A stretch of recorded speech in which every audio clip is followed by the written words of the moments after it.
को डील करने में न्यूक्लियोफिलिक एडिशन रिएक्शन में एल्डिहाइड और कीटोन्स का जनरली एक ही रिएक्शन देता है, वो न्यूक्लियोफिलिक एडिशन रिएक्शन देता है। तो न्यूक्लियोफिलिक एडिशन रिएक्शन देता ही क्यों है? क्योंकि aldehyde C double bond H हो गया और कीटोन्स C डबल बॉन्ड हो गया। इसमें जब भी ब्रेक होता है तो यही बॉन्ड ब्रेक होता है, मतलब डबल बॉन्ड के क्रॉस ही, यानी कि इसमें अटैकिंग साइट के बारे में बात करें तो इसका CO बॉन्ड होता है, यहां पे भी CO बॉन्ड होता है। तो जैसे ही ब्रेक हुआ तो ब्रेक करने के बाद ये भी क्या बना लेगा, C के साथ O नेगेटिव और ये पे कार्बन पे क्या हो जाएगा पॉजिटिव, और ये भी सेम बना लेगा, यानी कि कार्बन पॉजिटिव। तो कार्बन पॉजिटिव मतलब कार्बोकेटाइन बन रहा है, और कार्बोकेटाइन में अटैक कौन करेगा? न्यूक्लियोफाइल करेगा। तो अटैकिंग जो है न्यूक्लियोफाइल करेगा, इसी वजह से ये न्यूक्लियोफिलिक एडिशन रिएक्शन ही हमेशा देगा। जब भी कभी एल्डिहाइड और कीटोन्स सिंगल ही रिएक्शन देते हैं, एल्डिहाइड और कीटोन्स के कॉरस्पॉन्डिंग हमेशा एक ही रिएक्शन होगा, वो कौन सा होगा? Nucleophilic addition reaction. तो जब भी कभी क्वेश्चंस में एल्डिहाइड कीटोन्स दिखे तो हमेशा डबल बॉन्ड ब्रेक करना है, और ब्रेक करके पॉजिटिव और निगेटिव जनरेट करना है, और पॉजिटिव निगेटिव जैसे ही जनरेट किया तो उस पे सामने से कोई न्यूक्लियोफाइल अटैक कर देंगे। तो इस पे जो क्वेश्चंस आते हैं वो क्वेश्चंस जनरली 3 नेचर के होते हैं। जैसे एक तो मैकेनिज्म आपको डायरेक्टली पेपर में पूछता है, तो मैकेनिज्म बताओ क्या होगा, तो एक मैकेनिज्म के रिलेटेड क्वेश्चंस पूछता है, mechanism of nucleophilic addition reaction, इसका डायरेक्टली मैकेनिज्म आपसे पूछ लेगा, सो मैकेनिज्म राइट डाउन करके दिखाओ। सेकेंड आपको क्या पूछेगा? रिएक्टिविटी पूछेगा। सो रिएक्टिविटी मीन्स मतलब एल्डिहाइड भी दिया हुआ है, कीटोन्स भी दिया हुआ है। तो एल्डिहाइड जनरली जो होता है वो कीटोन से ज़्यादा रिएक्टिव होता है, ये अभी हम देखेंगे। सो एल्डिहाइड कीटोन से ज़्यादा क्यों रिएक्टिव होता है? और एल्डिहाइड में भी 2 तरह का एल्डिहाइड होता है, एक एलिफेटिक होता है और एक एरोमेटिक होता है, तो ये भी देखेंगे। सो एल्डिहाइड में एरोमेटिक एल्डिहाइड जो है वो ज़्यादा रिएक्टिव होता है कंपेयर टू एलिफेटिक। तो ऑर्डर वाइज देखें तो एलिफेटिक जो होता है ज़्यादा रिएक्टिव होता है एरोमेटिक से एल्डिहाइड से। तो रिएक्टिविटी बेसिस पे देखने वाले हैं। इसमें एक क्वेश्चन तो मैकेनिज्म से बनेगा, एक क्वेश्चन रिएक्टिविटी से बनेगा। तो आपको बहुत सारे कंपाउंड दे देगा, मिक्सचर ऑफ कंपाउंड एल्डिहाइड और कीटोन्स का दे देगा, और उसमें आपको टेस्ट करना पड़ेगा। सो एलिफेटिक एरोमेटिक कंपाउंड दे देगा एल्डिहाइड का या कीटोन्स का दे देगा, और उसमें ऑर्डर ऑफ रिएक्टिविटी क्वेश्चंस पूछ सकता है, ठीक है। और थर्ड क्वेश्चन जो यहां से पूछता है that is the types of reactions. Clear है? टाइप्स ऑफ रिएक्शंस में डिफरेंट टाइप्स के, जैसे फर्स्ट में आपको पूछेगा एडिशन ऑफ HCN। तो जैसे ही एल्डिहाइड और कीटोन्स पे एडिशन ऑफ HCN करोगे तो जो कार्बन पॉजिटिव है और ऑक्सीजन निगेटिव है उस पे यहाँ से अगर डिवाइड करोगे तो H positive CN negative, carbon पे क्या आ जाएगा? CN आ जाएगा, और O पे क्या आ जाएगा? H आ जाएगा। तो इसी को साइनोहाइड्रीन बोलते हैं, साइनोहाइड्रीन। तो पहला एडिशन ऑफ HCN हो गया। क्लियर है? एडिशन ऑफ HCN से हमेशा क्या बन रहा है? साइनोहाइड्रीन बन रहा है। बी पार्ट में होता है एडिशन ऑफ NaHSO3। NaHSO3 को देखोगे तो sodium hydrogen sulphide, sodium hydrogen sulphide को ब्रेक करोगे तो Na पॉजिटिव HSO3 नेगेटिव, फिर से हम कर सकते हैं एडिशंस। तो ये सेकेंड टाइप्स का क्वेश्चन पूछेगा। थर्ड आपको पूछेगा so addition of RMGX। RMGX क्या होता है? ग्रिग्नार्ड। तो ग्रिग्नार्ड को जैसे ही ब्रेक करोगे तो यहाँ पे निगेटिव और MgX पे पॉजिटिव। तो यहाँ से भी क्वेश्चन, यानी कि जब भी एल्डिहाइड और कीटोन्स में न्यूक्लियोफिलिक एडिशंस करना है तो सामने वाले रिएजेंट का पॉजिटिव और नेगेटिव साइड फाइंड आउट कर लो। तो कौन सा ग्रुप जो है पॉजिटिव की तरह ट्रीट होगा और कौन सा ग्रुप नेगेटिव की तरफ ट्रीट होगा, उसके बाद जस्ट इस प्रोसेस को कर देना है। डी में एडिशन ऑफ ग्रिग्नार्ड के बाद एक आता है एडिशन ऑफ एल्कोहल, यहां से पूछता है एडिशन ऑफ एल्कोहल, और लास्ट में जो पूछता है that is the addition of ammonia and ammonia derivative, ये topic CBSE point of view से काफ़ी इंपॉर्टेंट है, समझ में आ रहा है ना। यहाँ से क्वेश्चंस रहते ही रहते हैं पेपर में। तो यही 5 टॉपिक्स 5 पॉइंट पे जो है टाइप्स ऑफ रिएक्शंस में क्वेश्चन आएगा। या तो HCN का एडिशन करने आएगा, सोडियम हाइड्रोजन सल्फाइड पूछ लेगा, ग्रिग्नार्ड पूछ लेगा, एल्कोहल पूछ सकता है। सो एल्कोहल को एल्डिहाइड कीटोन्स पे रिएक्ट करके बताओ किस तरह का रिएक्शंस होगा। तो एक एक करके मैं इस चीज़ों को रिलेट करवाता हूँ, फिर जाके जो है हम इस पर कुछ क्वेश्चंस का भी प्रैक्टिस करेंगे। समझ में आ रहा है। मैकेनिज्म को देखते हैं, फिर उसके बाद रिएक्टिविटी की बात करेंगे। तो मैकेनिज्म को देखते हैं, कैसे मैकेनिज्म को हम डील कर रहे हैं।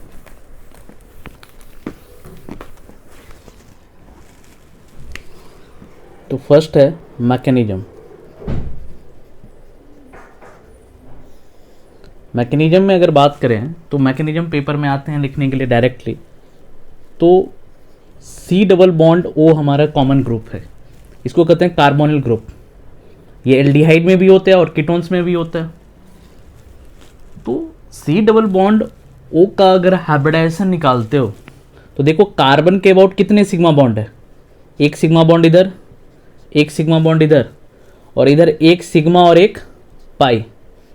तो टोटल कितने सिग्मा हो गए, 3 सिग्मा, 1 2 3। तो 3 सिग्मा से इसका जो हाइब्रिडाइजेशन आ जाएगा वो कितना आ जाएगा, sp2। समझ में आ रहा है कि नहीं आ रहा है। So number of sigma bond 3 है, तो इसका हाइब्रिडाइजेशन कितना हो गया, sp2। और sp2 का जो होता है वो प्लेनर होता है, इसका जो ज्योमेट्री होगा प्लेनर, मतलब ये तीनों बॉन्ड जो है आपस में एक प्लेन में होगा। अब जैसे ही ये ब्रेक करेगा तो ब्रेक करने के बाद क्या बनेगा, कार्बोकेटाइन जनरेट होगा।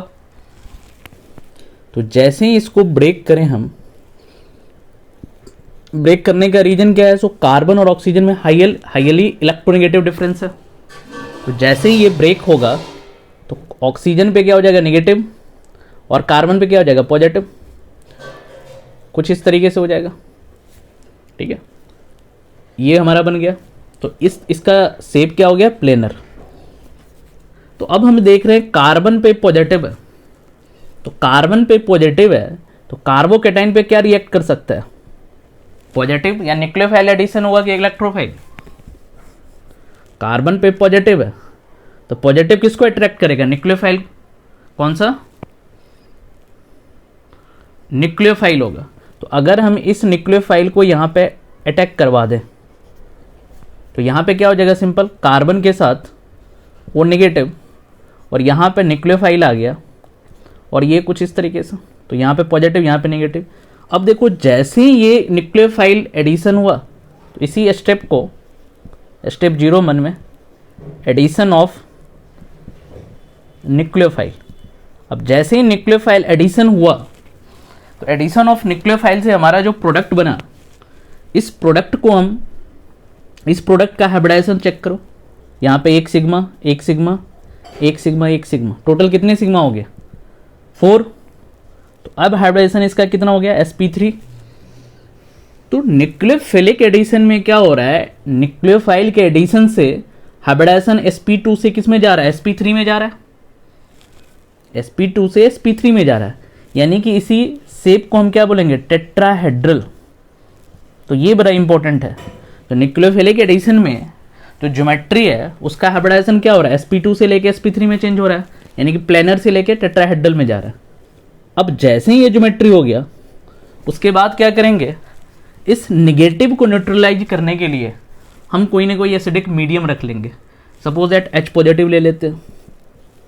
तो H पॉजिटिव का मतलब होता है एडिशन ऑफ प्रोटॉन।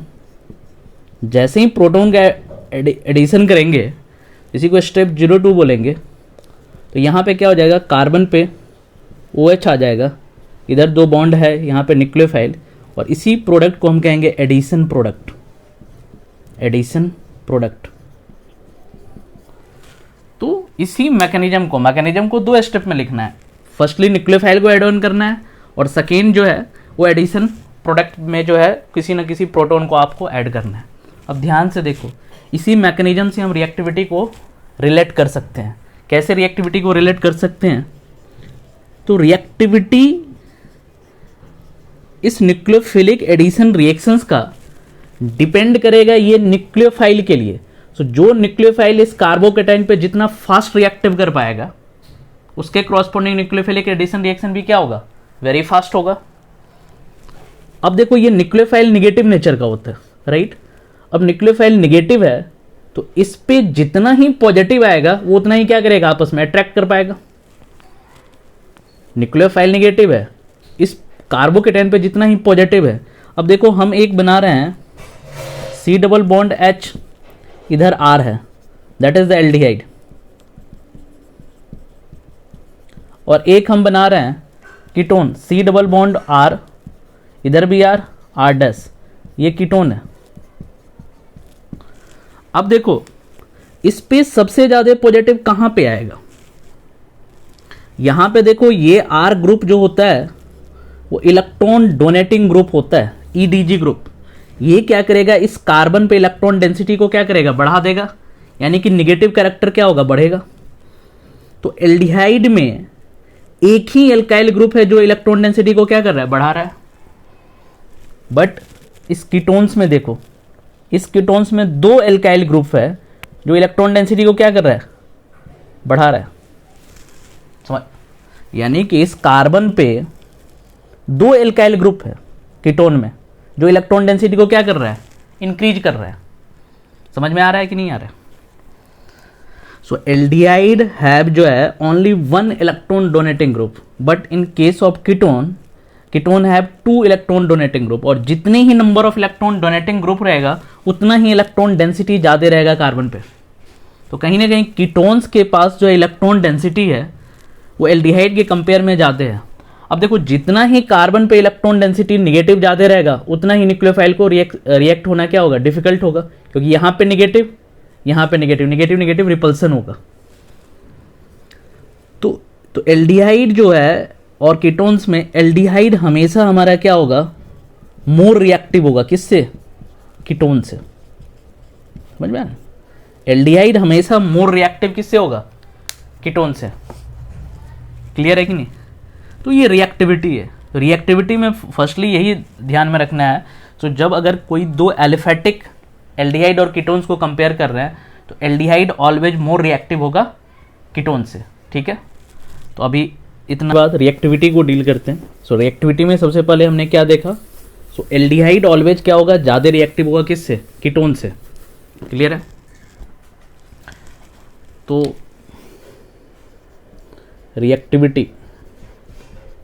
रिएक्टिविटी में सबसे पहले अगर ऑर्डर की बात करें तो हमने ये देखा, सो एल्डिहाइड जो होगा वो ऑलवेज ग्रेटर देन होगा कीटोन से। क्लियर है।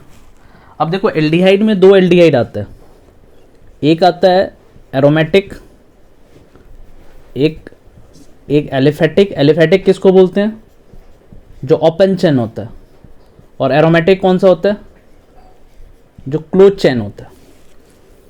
अब जैसे एलिफेटिक में ले लेते हैं, एक बेंजीन के ऊपर हमें दे रखा है, suppose it simple aliphatic compound की बात करें, that is the C double bond H। ये बेंजल एल्डिहाइड है, और बेंजल एल्डिहाइड के साथ ये सपोज दैट एक एरोमेटिक कंपाउंड ले लिया हमने, that is the benzyl aldehyde, ये एरोमेटिक ले लिया। और यहाँ पे सपोज दैट एक एलिफेटिक ले लेते हैं CH3 C double bond H, और क्वेश्चंस पूछेगा, सो बताओ बेंजल एल्डिहाइड ये जो कंपाउंड है एल्डिहाइड, इसमें एक और कार्बन ले लेते हैं, suppose that is the propanal. ये तीन कार्बन से क्या बन जाएगा, प्रोपेनल। तो क्वेश्चंस पूछेगा, बताओ benzyl aldehyde is more reactive than propanal या लेस रिएक्टिव देन प्रोपेनल। सो प्रोपेनल के कंपेयर में बेंजल एल्डिहाइड मोर रिएक्टिव होगा या लेस रिएक्टिव, उसको देख रहे हैं। तो ध्यान से देखो, क्या हमें जस्ट फाइंड आउट करना है।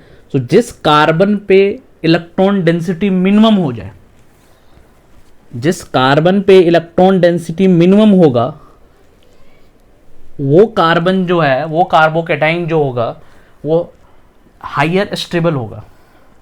तो यहां पे देखो दोनों में जो बेसिक डिफरेंस है वो क्या है, इसमें रेजोनेंस हो रहा है, इसमें रेजोनेंस नहीं हो रहा है। अब रेजोनेंस देखो, डबल सिंगल डबल, यानी ये इधर जाएगा और फिर ये इधर टूटेगा।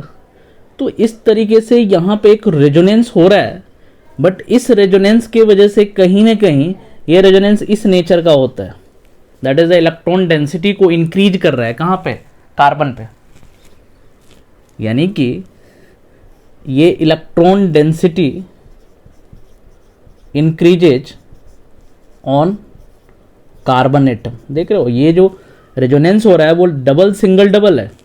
कॉन्जुगेशन जो इसमें हो रहा है वो डबल सिंगल डबल हो रहा है, इस तरीके से हो रहा है। बट यहाँ पे कोई रेजोनेंस नहीं है, तो रेजोनेंस की वजह से इलेक्ट्रॉन डेंसिटी यहाँ पे ज़्यादा है। हाँ, यहाँ पे एल्काइल ग्रुप है, ये एल्काइल ग्रुप यहाँ पे इलेक्ट्रॉन डेंसिटी को इंक्रीज कर रहा है, तो एल्काइल ग्रुप तो यहाँ पे भी इलेक्ट्रॉन डेंसिटी को क्या कर रहा है? इंक्रीज कर रहा है।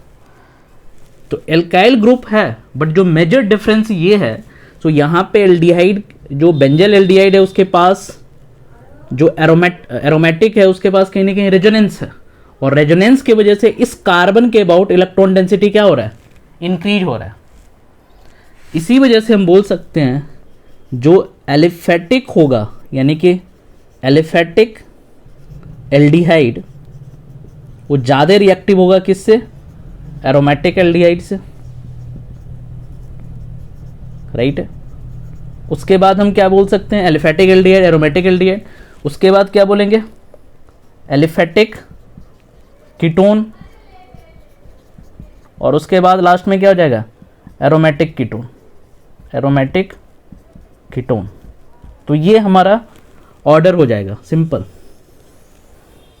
तो जब भी देख लो कंपाउंड में, सो एलिफेटिक सबसे पहले, फिर एरोमेटिक, यानी कि एल्डिहाइड में सबसे ज़्यादा प्रायोरिटी एलिफेटिक को देना है, फिर एरोमेटिक को, फिर कीटोन में भी सबसे ज़्यादा किसको प्रायोरिटी देंगे? एलिफेटिक को, फिर एरोमेटिक को।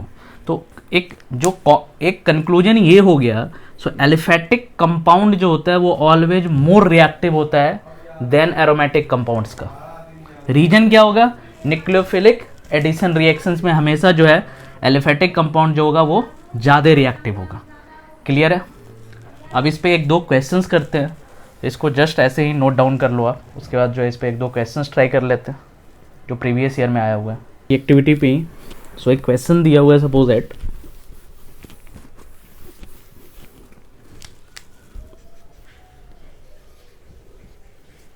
एक दिया हुआ है, सपोज एट C6H5COCH3। इसको ध्यान से देखोगे, दैट इज द एसीटोफेनोन, ठीक है। उसके बाद एक दे रखा है CH3C डबल बॉन्ड CH3, और एक है CH3C double bond H। First है, सेकेंड है, थर्ड है। तो इसका ऑर्डर ट्राई करना है, सो इसका ऑर्डर बताना है। सो ऑर्डर क्या होगा? ठीक है, ऑर्डर में एक कंपाउंड ये जो दिया हुआ दैट इज द कीटोन है, बट ये कौन सा कीटोन है? एरोमेटिक कीटोन है। ये जो दिया हुआ है ये एलिफेटिक कीटोन है, और ये जो दिया हुआ है ये कौन सा है? एलिफेटिक एल्डिहाइड है। क्लियर? ये एरोमेटिक है, ये एरोमेटिक कीटोन है, ये एलिफेटिक है, और ये क्या है? ये एलिफेटिक एल्डिहाइड है। तो हमने पढ़ा था एलिफेटिक एल्डिहाइड, एल्डिहाइड सबसे ज़्यादा रिएक्टिव होता है, तो इसमें सबसे ज़्यादा रिएक्टिव कौन सा हो जाएगा? थर्ड, एल्डिहाइड सबसे ज़्यादा रिएक्टिव हो जाएगा। अब कीटोन में जो है फर्स्ट या सेकेंड कौन सा ज़्यादा रिएक्टिव होगा? फर्स्ट ज़्यादा रिएक्टिव होगा कि सेकेंड? एरोमेटिक है, एक एलिफेटिक है।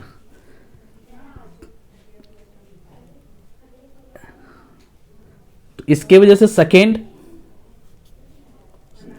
तो सेकेंड हो जाएगा उसके बाद, क्योंकि ये एलिफेटिक कीटोन है। और सबसे कम कौन सा हो जाएगा? Aromatic ketone. तो यही ऑर्डर आ जाएगा कि नहीं आ जाएगा? समझ में आ रहा है कि नहीं? क्लियर है? तो इसको नोट डाउन कर लो, और इस पे एक दो क्वेश्चंस भी जो है। तो अब इसी पे नेक्स्ट जो है टाइप्स ऑफ रिएक्शंस। सो एक ही डिफरेंट टाइप्स में इसमें ध्यान से देखना, जब रिएजेंट लिखते हैं तो पॉजिटिव नेगेटिव हम कैसे फाइंड आउट कर रहे हैं उस पर ध्यान देना, ठीक है। तो टाइप्स ऑफ रिएक्शंस में, टाइप्स ऑफ रिएक्शन, तो टाइप्स ऑफ रिएक्शंस में फर्स्ट जो था वो एडिशन ऑफ HCN था। तो HCN को अगर ऐड करना है तो देखो कॉमन ग्रुप तो यही होता है, सो C डबल बॉन्ड O, चाहे एल्डिहाइड हो, एल्डिहाइड होगा तो H हो जाएगा और कीटोन्स होगा तो जैसे ही ब्रेक किया तो सिंपल इस पे